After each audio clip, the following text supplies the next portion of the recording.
के पास है। विवाह के बाद एक स्त्री का सुख उसके पति के पास है। पति के पास ही वो खुश रहेगी। माँ कब तक साथ देगी? परिवार, भाई, जो भाई भौजाई आज जिनकी अकड़ दिखा रही है, भौजाई आएगी तो लात मार के निकाल। भाई नहीं, भाई नहीं है। और मतलब 1 साल से अलग भी थी वो, केवल 20 दिन में किया, उसके बाद अलग ही हो गई थी। मतलब भाई नहीं है उसके? भाई नहीं है, 3 बहनें हैं। बड़ी बहन वहीं पे रहती है। अच्छा, बहनें हैं? हाँ, बहनें हैं। एक अभी शादी करने को है। तो मतलब उसकी माँ फिर शादी काहे की थी जब बेटी को घर पे ही रखना बस गुरुजी आप यही बोल दीजिए, आप उसको समझाइए क्या कैसे क्या किया जाए। हमारे पास ले आना, समझाएंगे। वो आए तो वो वहीं पे है। वो मतलब अपनी तरफ से कभी झुकाव नहीं लाती है। बस भाई साहब गुरुजी यही है। तो आप लोग ही झुक लो एक बार। अब तो मुकदमा भी कर दिया है गुरुजी। क्या कर दिया? मुकदमा कर दिया, केस कर दिया है। मुकदमा? केस कर दिया है। केस में क्या लिखवाया है? दहेज प्रथा लगाया है, हिंसा का लगवाया है, और एक और वो मेंटेनेंस का लगवाया है। मेंटेनेंस उनको वहीं पे खर्चा चाहिए। अच्छा, फोकट का घर बैठे बैठे भिजवाएं? हाँ, वहीं पे खर्चा चाहिए। अच्छा, आजकल ये भी धंधा है मैया, बढ़िया। आजकल का सबसे बढ़िया बिजनेस है। शादी करो और महीने भर बाद तलाक का केस डाल लो, तो बड़ी पार्टी है तो करोड़ 2 करोड़ में सिलट जाता है, वरना 10-20 लाख तो कहीं नहीं गए। और ज़्यादा 3-5 किए तो तुम ड्रम के अंदर पाए जाओगे। गुरुजी बस 1 महीना नहीं रही है, अलग थी, और 2 ही लोग हम हैं, पति पत्नी है, एक बेटा छोटा ये बैठा है पास में बस। आजकल मैया बस इसलिए पहले के लोग बहुत समझदार थे। जो घटनाएं आज घट रही हैं, इन सारी घटनाओं को हमारे पूर्वजों ने देख लिया था। इसलिए विवाह करने के पहले खूब जांच पड़ताल करते थे कि लड़की खानदान कैसा है, लड़की का परिवार कैसा है, माँ कैसी है, बाप कैसा है, आचरण व्यवहार कैसा है, सब पूरी जन्म पत्रिका कुंडली मिला के कुटुंब खानदान देख के सब ब्याह किया जाता था। विवाह करने के पहले लोग रिश्तेदारों से, अड़ोसियों पड़ोसियों से, मैं आप सबके लिए एक बढ़िया बात बताऊं, आप तो चलो अब परेशान हो, और कोई परेशान ना हो इसके लिए। किसी नए लड़के के साथ, किसी नई लड़की के साथ कभी विवाह मत करो। फिर कैसे करें? उस लड़की के साथ विवाह करो, उस लड़के के साथ विवाह करो जिस लड़की लड़के को आप लोग जानते हैं। मतलब आपके दोस्तों की, परिवार की, कहीं आसपास गांव मोहल्ले के अगल बगल के लोगों से ही। जैसे वृंदावन की लड़की कभी बाहर नहीं जाती। कहते ना, वृंदावन की छोरी कभी वृंदावन के बाहर उसका ब्याह होता ही नहीं। ये परंपरा है यहाँ की। और गुरुजी पहले पूरा सुन लो, और नहीं। फिर क्या है कि जब यहाँ की लड़की लड़का एक दूसरे को जानते होंगे, भाई बचपन से मैंने इस लड़की को देखा है, खेलते हुए, खाते हुए, पढ़ते हुए, आते हुए, जाते हुए, तो पता है। ऐसे लड़का, पहले के लोग क्या करते थे, अपने दोस्त की लड़की या लड़के से ब्याह करते थे। पहले ये तय हो जाता था, जैसे हम 2 दोस्त हैं तो तय हो जाता था कि हमारा लड़का होगा, लड़की होगी, तो हम दोनों एक दूसरे से विवाह करेंगे, तो हमारी दोस्ती कल को रिश्तेदारी में बदल जाएगी। तो ये परंपराएं थी पहले। आजकल क्या है, बिल्कुल नई लड़की आजकल तो शादी.com से ले आते हैं, जानते वानते हैं नहीं, और आई और सीधा 4 महीने बाद सीधा कोर्ट केस, पैसे दो। आजकल सुनो, सबसे बड़ा धंधा, बिजनेस, सबसे बढ़िया चलने वाला बिजनेस आजकल दहेज केस वाला चल रहा है। बहुत सारी लड़कियों ने धंधा बनाया है, पता आपको? धंधा, शादी करेंगी, महीने बाद कोर्ट केस। एक अखबार में मैंने पढ़ा कि एक लड़की 6 जगह शादी की, 6 लोगों से दहेज केस लगाई, और मेंटेनेंस 6 जगह से ले रही थी, और 7वें के साथ मस्त रह रही थी। 7वें के साथ बिंदास है, और 6 के साथ रह के वो कोर्ट केस करके बढ़िया दहेज ले रही थी। उसका धंधा था। तो आजकल तो लड़कियों का, ये कुछ लड़कियों का, सबका नहीं, कुछ का धंधा है। तो क्या करना चाहिए? अब क्या करना चाहिए? तुम्हारा बेटा ड्रम में जाने से बच गया, ये बढ़िया है। बस वहाँ नहीं जा रहा, वो कह रहा हम नहीं जाएंगे वहाँ। कहाँ? वो मायके में उसके रहने। अरे मायके छोड़, हम क्या कह रहे हैं, एक पत्नी ने अपने पति को काट के ड्रम में जमा दिया था, सीमेंट डाल के। तो अच्छा, तुम्हारा बेटा बच गया ड्रम में जमने से, है ना? गुरुजी मैं आपको कितने बेटा हैं? 2 ही हैं, एक छोटा ये बैठा है पास में। हाँ, अच्छा, बेटे को बोलो कमाओ धमाओ और अपने जान पहचान के आस पास ज़्यादा दूर ज़्यादा धन्ना सेठ की लड़की मत ले आना।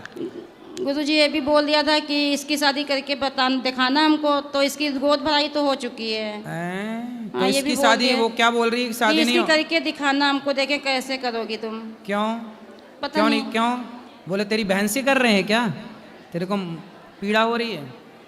बोले गुरुजी करेंगे। पिछली बार मैं आई थी आपके पास जनवरी में, तो यहाँ से यहाँ हम इधर आई, उधर उसकी माँ आई, 24 घंटा रुकी, तभी से हम यहाँ से जब सब लोग गए चिंता ना करो, उसकी माँ चुड़ैल बनेगी, चुड़ैल। हाँ, जो घर बिगाड़ रही है ना बेटी का, मर के क्या बनेगी ये? चुड़ैल। ठीक है गुरुजी, राधे राधे राधे। समझा ही सकते हैं मूर्खों को, और क्या करें। राधे राधे। जी, मैं लॉकडाउन से आपके सारे सीरियल एपिसोड देखता आ रहा हूँ। जी, बहुत अच्छा सनातन धर्म के उत्थान के लिए आप काम कर रहे हैं, युवा पीढ़ी को समझा रहे हैं, और इसकी ज़रूरत भी है आज समय में। मैं भी जाता हूँ, जो मैं प्रोफेसर हूँ, बच्चों को संस्कार देते हैं कि ये बातें जो आप बताते हैं कि बचना कैसे है अधर्मियों से। तो मेरा एक सुझाव है, यहाँ से जो संस्कारों का एक ताबीत बन जाए, जाति वालों के गले में डाल दो ताकि घर जाके असर करे। वो युवा पीढ़ी आपके चैनल नहीं देखती, आपका एपिसोड नहीं देखते, असर नहीं होता। तो ऐसा तबीयत से मेरा सुझाव है, तभी उनके गले में डाल दिया जाए, जाति घर में उसके डाल दो तो चुड़ैल पीछे लग जाए।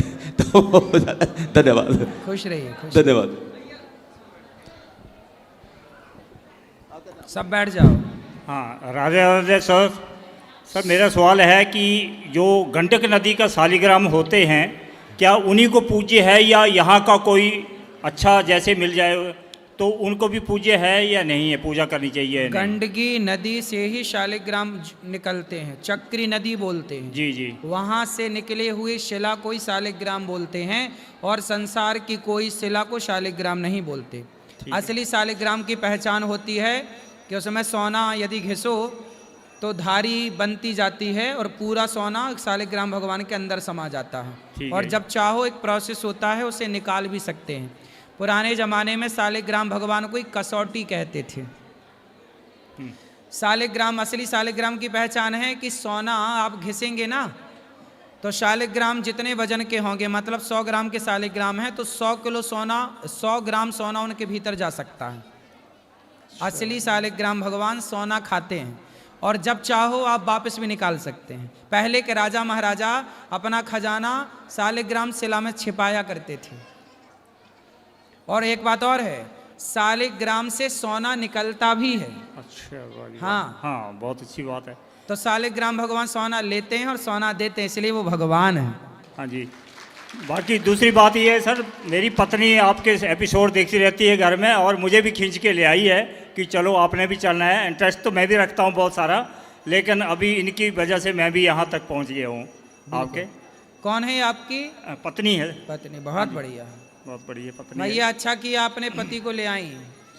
दूसरा, आजकल के बच्चे थोड़ा सा संस्कार सिखाने में थोड़ा लॉजिक पूछते हैं। लॉजिक बताओ, कौन सा लॉजिक चाहिए? तो लॉजिक पूछते हैं कि ये आप सूरज को अर्घ्य क्यों देते हैं? हाँ, उनको बोलना अपने बेटों को कि बेटा तुम बिजली जलाते हो, बिल देते हो कि नहीं? हाँ जी। फोकट में बिजली सरकार देती है क्या? नहीं देती हाँ, जब बिजली तुम जलाते हो तो बिल देते हो, तो सूर्य भगवान तुम्हें इतनी विटामिन डी दे रहे हैं, इतना प्रकाश दे रहे हैं, तो लोटा भर पानी चढ़ा के धन्यवाद तो दे दो। हाँ, बिल्कुल सही बात है। ठीक है। हाँ, इतना सारा अब तुम बिजली जलाओगे रात भर तो तुम्हारा बिल आ जाएगा। और सूर्य भगवान फसलों को शक्ति दे रहे हैं। सूर्य भगवान ना हो तो किसी किसान की कोई फसल ना हो।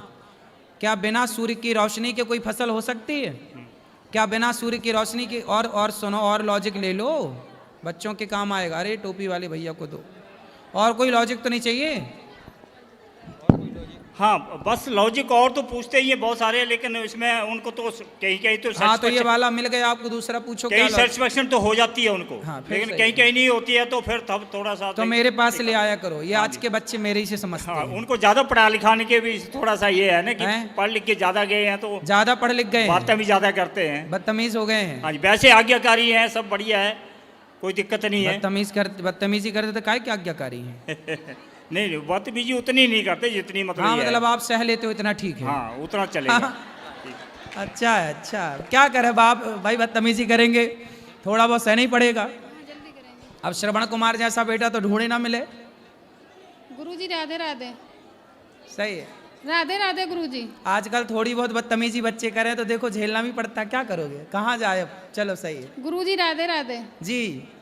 गुरुजी मेरे पति शराब पीते हैं और हम मने करते हैं तो ये बोलते कोई गलत काम थोड़ी ना कर रहे हैं। हैं बात कराओ पति देवता से। और कहाँ गुरुजी है? पिछली साल भी आए थे हम लोग, कहाँ है पति? आए हैं साथ में। बात कराओ। राधे राधे गुरुजी। काय पति देवता कितने की पी जाते हो? कभी कभी पी लेते हो गुरुजी यार दोस्तों के साथ में। कभी कभी क्या, मंगलवार सोमवार शनिवार रविवार, कब? नहीं ऐसा तो कुछ नहीं हैं? बहरहाल और आप पत्नी नहीं कहती है ना पियो तो कहते हो कोई गलत काम थोड़ी कर रहे हैं। तो शराब पीना सही काम है? नहीं नहीं सही तो नहीं है। अच्छे से बोलो। नहीं सही नहीं है ना। सही गलत है? शराब पीना सही है कि गलत है? गलत है। तो फिर काहे पीते हो? नहीं पीते हैं गुरुजी, कभी जैसे यार दोस्तों के साथ में। नहीं पीते, कभी पीते, झूठ काहे बोल रहे हो? झूठ बोलना पाप है, नदी किनारे सांप है। रोज रोज तो नहीं पीते ना। काली माता आएंगी तुम्हारी घींच काट के ले जाएंगी। अब नहीं पिएंगे गुरुजी। पक्का? पक्का। खाओ माँ कसम। जो इंसान इस दुनिया में है ही नहीं गुरुजी उसकी कसम क्या खाना। है? जो इंसान इस दुनिया में है ही नहीं उसकी कसम क्या खाना। तो बाप की कसम खा लो। हैं पिताजी? हाँ हाँ पिता की कसम खाओ। खाओ बाप की कसम कि नहीं पीऊंगा शराब। बाप जो जिंदा उसकी खाओ। चलो। नहीं पिएंगे गुरुजी आज से क्या? शराब। बाप की कसम खा के। चलो पिताजी कसम खा रहे हैं आज के बाद नहीं पिएंगे। हाँ अब तुम पक्का पक्के करो। पितृभक्त हो। ठीक गुरुजी राधे राधे। ले अब नहीं पिएंगे। बढ़िया, खुश रहिए।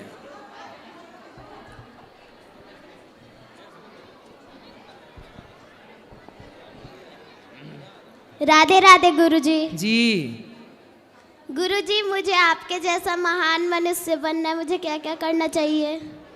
अरे हम कोई महान थोड़ी हैं, आपको बहुत महान बनना है। हाँ बहुत आगे। हम तो आपके दास हैं, आपके आप सेवक। भी तो बहुत ज्यादा महान है। नहीं हम महान हैं, हम तो आप सबके सेवक हैं। महान तो भगवान हैं। महान तो स्वामी तुलसीदास जी हैं, कबीरदास जी हैं, रैदास जी हैं, ये सब मीराबाई महान हैं। आप महान हो, ये सब भक्त लोग महान हैं। हमारे लायक प्रश्न क्या है ये बताओ। गुरुजी आप भी तो अच्छा अच्छा कर्म कर रहे हैं। ठीक है, इस शरीर से जितना हो जाए उतना कर लेते हैं। ये तो भगवान प्रेरणा देते हैं तो ना हो रहा है, हम कुछ नहीं करते, भगवान कराते हैं हम सबसे। हमारे शरीर से भगवान करा लेते हैं। इस शरीर से, आपके शरीर से कुछ कराए, कुछ हमारे शरीर से कराए। तो गुरुजी मुझे भी IAS बनना है, मैं क्या क्या करूं? पढ़ाई करो मन लगा के। IAS बनना है, खूब पढ़ाई करो, मन लगा के पढ़ना है आपको। ठीक हाँ है? गुरुजी। हाँ गुरुजी राधे राधे। जी। गुरुजी धन और धर्म को अध्यात्म से कैसे जोड़े? धन और धर्म और आध्यात्म तीनों से जोड़ना चाहते हैं। धन और धर्म को अध्यात्म से जोड़ना चाहते हैं। अच्छा, धन जैसे को धर्म। हम कुछ अपना व्यापार करते हुए एक अच्छा धर्म को निभाते हुए भजन- कमाई का गृहस्थ लोग ध्यान दें, कमाई का 10%, 5% मानव जाति की दीन दुखियों की सेवा में यदि आप लगाते हैं तो आपका धन पवित्र है, धर्म से जुड़ा हुआ है। कमाई का 5%, 100 रुपये में 5 रुपये निकालो, किसी भूखे को रोटी खवाओ। वो तो करते हैं। बस यही है धर्म सबसे बड़ा। और राधे राधे। आध्यात्मिक, आप आध्यात्मिक हो, धर्म से जुड़े हैं। राधे राधे गुरुजी। राधे राधे गुरुजी। जी गुरुजी मेरा एक प्रश्न है। बोलो। गुरुजी जो कृष्ण जी हैं वो माखन क्यों चुराते हैं? क्योंकि माखन होता है सफ़ेद, क्योंकि माखन होता है कोमल, सॉफ्ट होता है। हाँ। मानो भगवान ये कहते हैं कि जिसका मन मक्खन की तरह स्वच्छ हो और मक्खन की तरह कोमल हो, उसके मन रूपी माखन को मैं चुरा लिया करता हूँ। माखन नहीं चुराते, मन चुराते हैं। इसलिए भगवान का नाम है चित्त चोर। क्या नाम है? चित्त चोर। चित्त चोर का मतलब है हमारा चित्त चुरा लिए, मन चुरा लिए। तो भगवान मन चुराते हैं माखन के बहाने। मानो भगवान कहते हैं कि जिसका मन माखन की तरह निर्मल होगा, कोमल होगा, मैं उसके मन रूपी मक्खन को कोमल होगा। चुरा लूंगा। ठीक है, आज के लोगों के अंदर ना मन मक्खन की तरह नहीं है, पत्थर की तरह हो गया है। राधे राधे गुरुजी। जी बोलो बेटा। राधे राधे गुरुजी। जी गुरुजी मेरे 2 प्रश्न हैं। बोलो। गुरुजी पहला प्रश्न ये है कि जैसे अभी कलयुग चल रहा है तो हम दिवाली मनाते हैं, तो जब घोर कलयुग आएगा तब दिवाली मनाई जाएगी? तब भी दिवाली आएगी, तब भी होली आएगी, परंतु मनाने वाले लोग कम रहेंगे। जैसे आज कथा हो रही है तो सुनने वाले 5,000 लोग होते हैं, 10,000 लोग होते हैं, 50,000 लोग होते हैं। कलयुग के अंत में जब कथा होगी तो सुनने वाले कोई 1 लोग 2 लोग ही रह जाएंगे। मतलब सब कुछ होगा, त्यौहार तीज आएंगे, पर उन्हें मानने वाले, जानने वाले, समझने वाले लोग कम होंगे, क्योंकि पाप इतना बढ़ चुका होगा। जैसे आज भी देख लो ना, उसका एक सैंपल, आज भी मंदिरों में, गांव-गांव में, गली-गली में जो मंदिर बने हैं, कॉलोनी सोसाइटियों में, आरती जब होती है ना तो घंटा बजाने वाले कोई नहीं आते। आजकल आर्टिफिशियल घंटे लगाए गए हैं मंदिरों में, बटन दबाओ तो टन टन टन टन अपने से बजते हैं। मतलब ये स्थिति आ गई है सनातन धर्म में कि अब मंदिरों में आरती होती है तो घंटा बजाने वाले लोग भी नहीं होते। और शाम के टाइम शराब की दुकान में जाओ तो लंबी लंबी लाइनें होती हैं।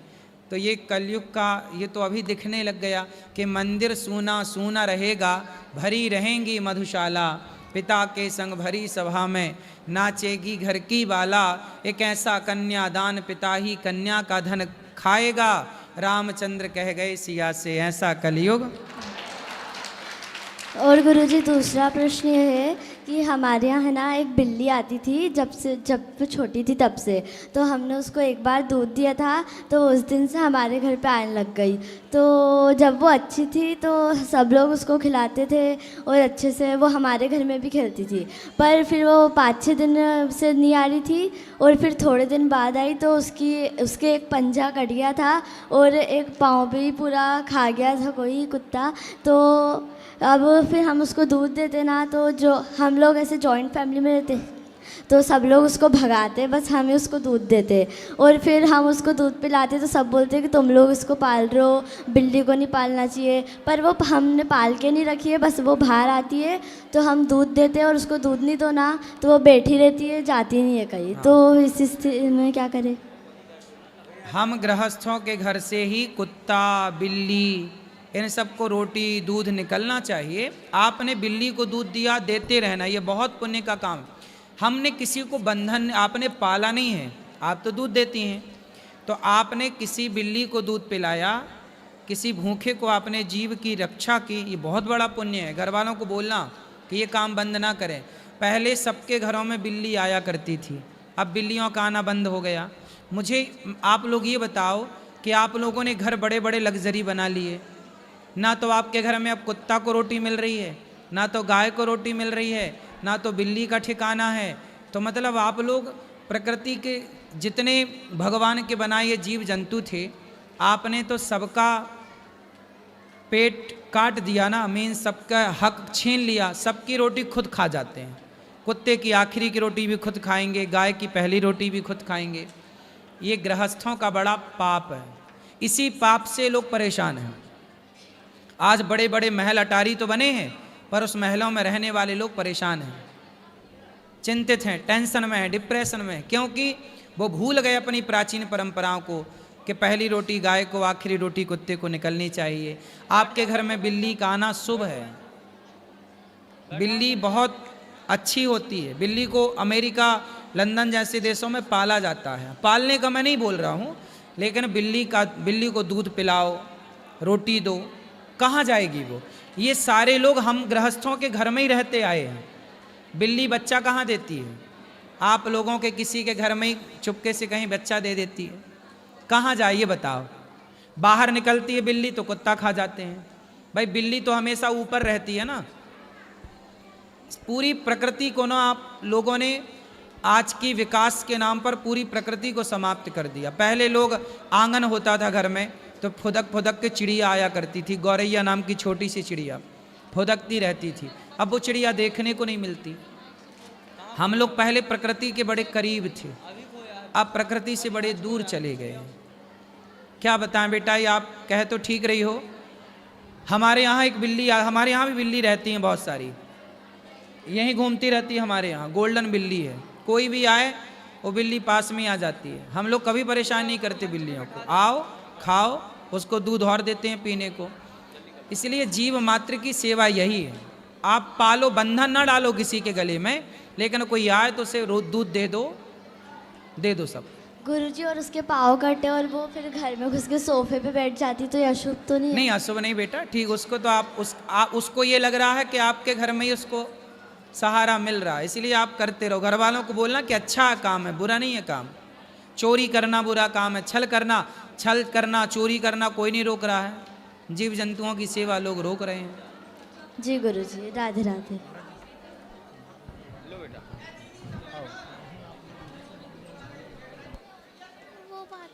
वो बात कर।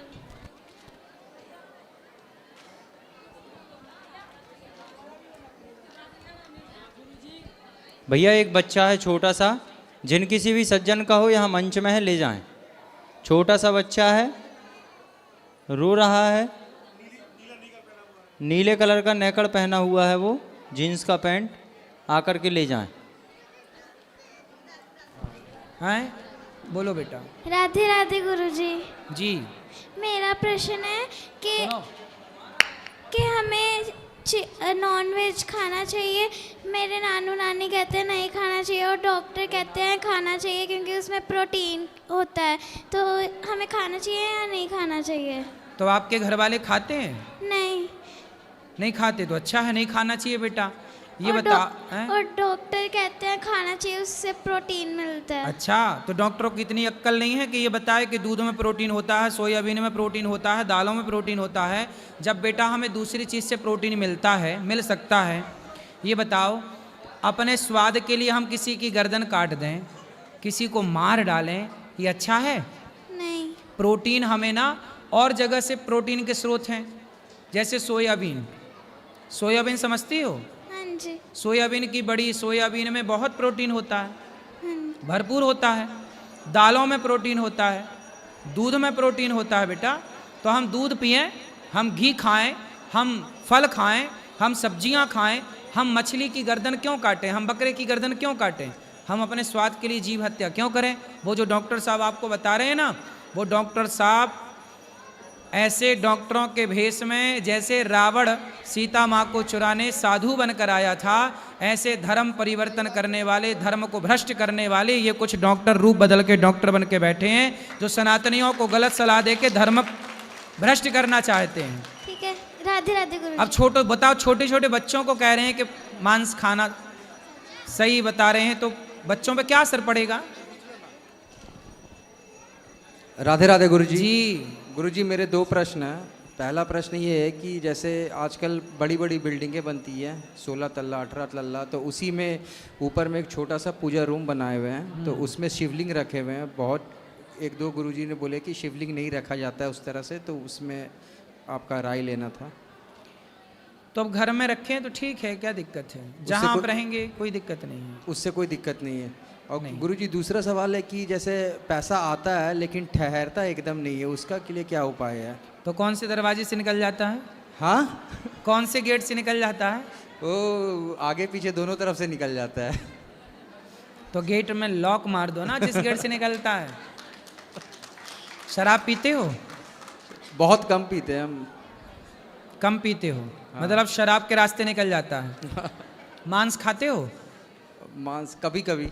मतलब मांस के रास्ते निकल जाता है, हैं? जी। जुआ खेलते हो? नहीं, जुआ नहीं खेलते। तो आपके दो गेट खुले हैं, आपने बताया ना, दो तरफ से यही है। मांस में पैसा चला जाता है, शराब में पैसा जो है ना, धन होता है बेटा, लक्ष्मी। जी। पैसा को हम लोग क्या मानते हैं? लक्ष्मी हमारी कौन है रिश्ते में? माँ। और माँ को आप एक किसी जीव की हत्या करने में आप माँ को खर्च करोगे तो माँ नाराज होगी कि प्रसन्न होगी? जी नाराज होगी, बहुत दिन से सोच रहे थे छोड़ देंगे लेकिन अब तो फिर पक्का ही। जब आप अपनी माँ को शराब के ठेले में ठेके में दे के आते हो कि भाई ज़रा ये पैसे ले और शराब दे, तो वो आपने अपनी माँ को कहाँ बिठा दिया? शराबियों के बीच में। जी तो माँ नाराज होगी ना। जी जी गुरु। हाँ बेटा, ये जो संसार में भिखारी लोग हैं ना, ये सब पिछले जन्म में ना खूब पैसे वाले थे, लेकिन पैसे पाके केवल दुरुपयोग किया तो लक्ष्मी ऐसी रूठी कि एक एक रोटी को तड़पा दिया, तरसा दिया कि देख तूने मेरा दुरुपयोग किया।